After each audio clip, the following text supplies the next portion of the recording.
Thank you very much. Quite wonderful to be back. These lawns of my childhood. Anyway, I'm glad to be speaking after Shopunda, who actually I'm very fond of. But the good thing with going after after Shopunda is that he ad-libs so much that it is so easy to just, pick up like so. So when Dada says three things, he says, in this city in 1894, actually no, Dada, Chandranath Bosu wrote it not in 1894, it was 1892. Then he says, my non-vegetarian something. I love it. It is actually our Hinduism, Shopunda, that allows you to eat that chicken patty here and not say anything about it, because if it was your Hindutva 1 kilometer away in the Calcutta Maidan, just for eating that chicken patty, your brothers might have beaten you to pulp. Right? You tell us about that half-educated Babu who ate beef. And I remember reading quite a few columns about your beef-eating history in Oxford. But be that as it may, let me get to the point. So let us start. I think it's actually quite wonderful that we are having this debate in Calcutta.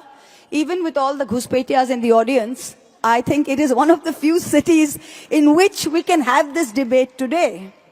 Because both Hinduism and the word Hindutva can be traced back to two Bengali gentlemen at either end of the long 19th century. One is Dr. Raja Ram Mohan Roy, to whom, as an English word, Hinduism is traced back to in 1816, and he took it to mean a fairly capacious term for the diverse spiritual traditions deriving from the Vedantic corpus. But then we go on to Chandranath Bosu. And Chandranath Basu invented, I say the word invented, coined Hindutva in 1892. He's also, like Savarkar, has a very interesting history, and not a lot of people know about it, because when my colleague, Mr. Manishankar Iyer, was talking about 1923, yes, Savarkar wrote his book in 1923, but way before that, 30 years before that, in 1892 was when the term Hindutva was coined in this city. And Chandranath was a native of Hooghly. It's a place from which Shopunda likes to fight elections and often lose them. But he was a native of Hooghly, and he graduated from Presidency College. And equally proficient in English and Bangla, served as a deputy magistrate in Dhaka, and then was an official translator to the Bengal government for over 30 years. He originally wrote in English, and then he wrote a review in Bengali of Krishnakanter Will, which caught Rishi Bonkim's eye, and Bonkim Da, I'm sure our Prime Minister wouldn't mind me referring to him since he set the tone like the same way. So when Bonkim Chandra Chattopadhyay read the review, he encouraged him to say, why don't you write in Bengali? So he starts writing in Bongo Darshan, which by the way is the same literary magazine in which the first two stanzas of Bande Mataram were first published in 1875. So Chandranath, while his time in presidency, used to frequent Brahmo discussions and was quite sort of liberal. But then he meets this very orthodox Brahmin Pundit called Shashodhar Tarkachuramuni in Bankim Chandra Chatterjee's house. And he returns to religious scriptures with a passion. And he starts advocating a very rigid sort of return to religious scriptures. He writes something called Poshupati Sangbad, then writes something called Shakuntala Tattva. And again, there in Shakuntala Tattva, he very interestingly compares Kalidas's Shakuntala to Shakespeare's Juliet, and he highlights the victory of self-restraint and penance, which he calls dharma, over the uncontrolled and unbridled love, which he calls adharma. So Omiya Prasad Sen, the prominent historian who just passed away, he said that Chandranath's work was a thoughtless application of hardcore orthodoxy, where he was trying to find conservative values where none existed. Anyway, in 1892, Chandranath produces his magnum opus, which is called Hindutva, Hindur Prokrito Itihash. And that is where the term Hindutva first comes in. And this envelops a sort of variety of traditional and often very contradictory beliefs.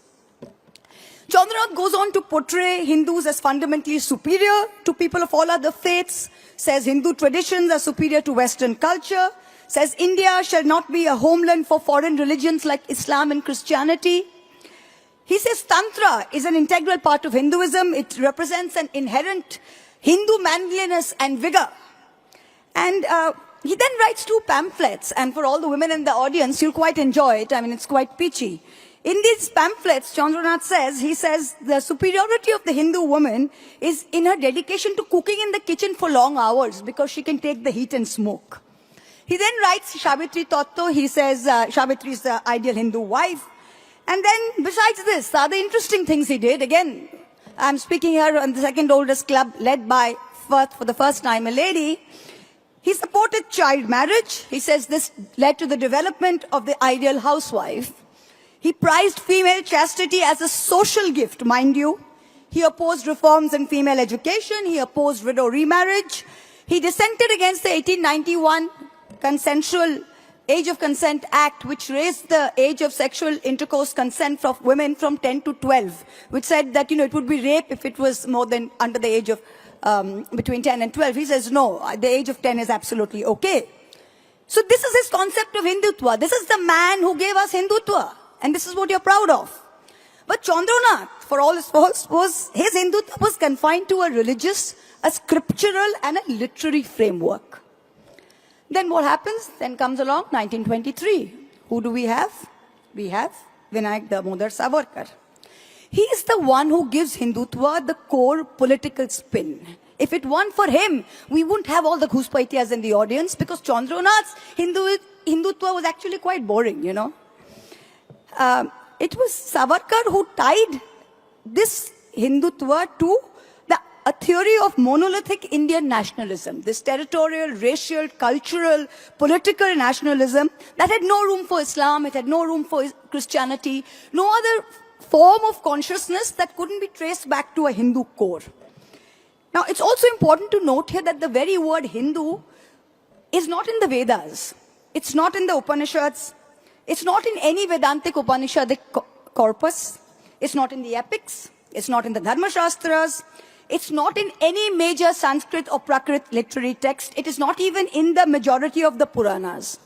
Savarkar relied on a fake Purana. And the reason I call it a fake Purana was because it is called the Bhavishya Purana. And the reason I call it a fake Purana was in this Purana you have reference to Sunday, Monday, Tuesday as days of the week and reference to Queen Victoria. Now, Queen Victoria's timeline was 1819 to 1901. So if any Purana which made a reference to this had to be a fake Puran.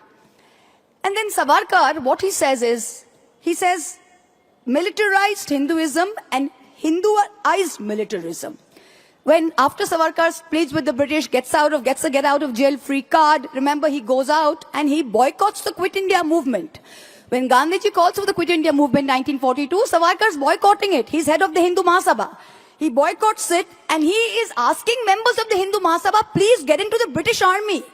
And he uses the term Hinduized militarism and militarized Hinduism. This is his idea of Hindutva. It is political, racial, cultural. It has nothing to do with either religion or spirituality, which is what Hinduism as we know it is.